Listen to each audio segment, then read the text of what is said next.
មួយខ្លាំងតែខ្ញុំមានលក់រំអន់ស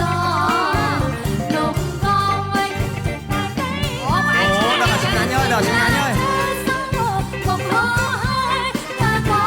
មានដែរទៅកាមួយពលអ្នកលូក៏មានខួចបងលួចមានចិត្តប្រាថ្នាសម្រស់ស្អាតដូចជាទេវតាចុះពលជីវ៉ាលក់ដែរឬអីតែងឬក៏មកញ៉ាយតែងផងញ៉ែផងបែបតខ្ញុំមួយថ្ងៃ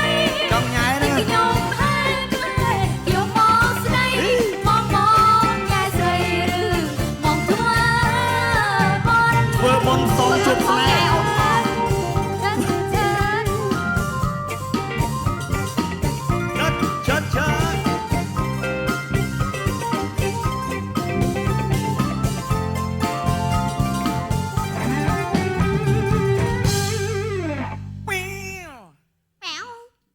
បាទអរគុណច្រើនអូយថ្លង់ណាស់អត់ដេកបានទេលោកអើយបាទ